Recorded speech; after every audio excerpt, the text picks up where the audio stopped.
Welcome back to Hardball. The latest Kentucky poll shows a tight Senate race between Republican Rand Paul, the Tea Partier, and Democrat Jack Conway, the Attorney General of the state. Paul leads 49 to 47, which is nothing, practically in the new Survey USA poll. It's a robo-poll, but we're joined now by the man himself, Jack Conway, Attorney General of Kentucky. General, thank you for joining us. I got a couple points. You've been hitting this guy, Rand Paul, on a couple issues I think are serious business. Is he getting money from racists, and should he send it back? Well, good evening to you, Chris. And we called on him a few days ago to return contributions that he received from white separatists. It's just too painful an issue for him not to return the contributions. And I think if you're in public life, you ought to take a look at those who are contributing to you. And it calls to mind the fact that Rand Paul's had to dismiss some staffers because of some comments they've made online. Everyone seems to remember the 20 painful minutes he had on this very network where he rejected fundamental provisions of the Civil Rights Act. So I think it's on Rand Paul to make certain that he would return contributions from people who have associations with white separatist organizations. Does he have a personal problem in that regard, civil rights? Personal problem? I don't know. I'm going to have to let others judge Rand Paul. It just seems to me that... Well, you're running against him. Let me judge it. You have to judge him. Do you think he's got a problem or not? Because you're running on this issue. Is it an issue about his personal character or what? Well, I think it's an issue he just doesn't get Kentucky. He doesn't get our values in Kentucky. If you take money from white separatists, that's not acceptable. He seems to have a worldview that government should never touch business in any way whatsoever. And as Attorney General, I'm all about accountability. I think we need more accountability, not less of it. And so I think Rand Paul has to be accountable on this particular score. And I don't think it does us any good in the Commonwealth of Kentucky to have a candidate like Rand Paul who takes this kind of money and then also says he's against the Americans with Disabilities Act and other issues like that. Okay. Would you have a bad conscience if you took money from racists? Yes. Well, why doesn't he? I'm asking you to ask him. Should he have a bad conscience for taking money from racists? Yes, he should, and he should return it. So it's a character issue. Let me ask you about this drug issue. I know he's a libertarian, and all of us have talked about this since we grew up, especially people of my generation. Should there be certain drugs that we don't consider criminal violations? We don't really use the full force of the law against people. Some people have this view about marijuana use. What is his position, as you understand, on drug use? Apparently he has a somewhat libertarian view on that subject, which you, I think, are arguing is not a Kentucky view.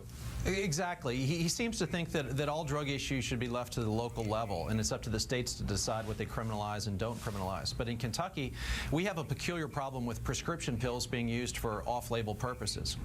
It's an epidemic with OxyContin and hydrocodone and other drugs in eastern Kentucky. And in fact, Hal Rogers, a Republican, has brought in a lot of federal money to try to combat the issue, which I support. But Rand Paul has stood up and said that drugs aren't a pressing issue, and he doesn't want any federal support for treatment or for interdiction. It's not about being tough on drugs. I mean, as Attorney General, I think we should treat criminals like criminals, but it's about being smart on it. And this isn't an issue that Kentucky can tackle alone. Your Attorney General, should people be arrested for smoking marijuana in Kentucky? I think so. Absolutely. It's against the law. And should they be put in prison? Well, you know, a first-time offense in a small amount, I think we can incarcerate people for more serious offenses. I mean, first-time nonviolent drug offenses, I think we have to look at treatment, we have to look at education and other options. We can't just incarcerate our way out of this problem. But as Attorney General, I will enforce the drug laws. Let me ask you about this election. It seems like you've got a real shot in the next month. I want you to talk to voters out there. We've had a big fight. I hear it all over my network about whether the people on the, what you call the progressive left, activists, net rooters, people like that who pay attention to programs like this, they may be a small minority, but they make a lot of noise. My question to you is, should they be angry at President Obama, or should they be thrilled that they're lucky to live at a time we have a progressive president when most Americans hardly can remember a progressive president back to Roosevelt? Well, I'm serious. Who was the last progressive president? Well, on some things, Bill Clinton was progressive. On others, he was moderate, and on others, he could be conservative. So, you know, I kind of eschew labels. But he wasn't. He was a moderate. He was a moderate Democrat. Let's face it, and that's why he was successful. Sure. But with this president, I think is a progressive. So why are the progressives mad at him? I don't know. I think they expected too much too early. And obviously this president is trying to deliver on a number of key initiatives. And obviously governing is tougher sometimes than campaigning. But what's happening in Kentucky is we're surging because, we're putting Kentucky first, and we're talking about issues that are important to Kentuckians. And the rationale for Rand Paul's candidacy is falling apart. He's talked about term limits, but he won't apply them to himself.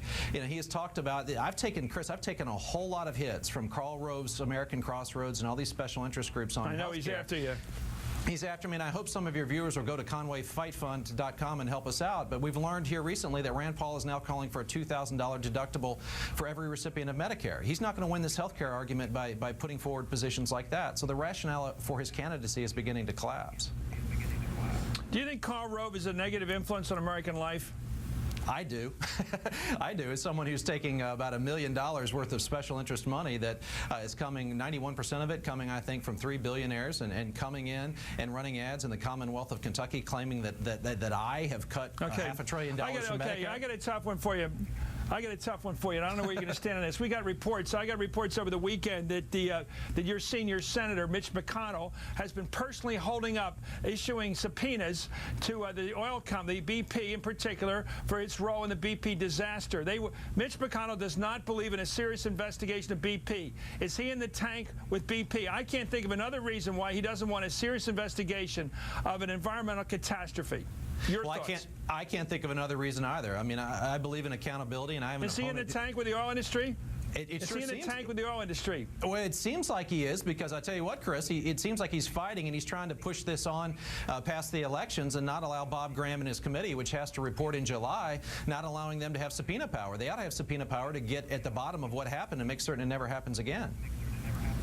Well, that's one good reason for you to get elected right there. Thank you, Jack Conway. We need attorney generals who go after the bad guys and know the importance of a subpoena and putting people in the box and under oath so they can't squirm away from it again. I'm serious. Well, thank you very much.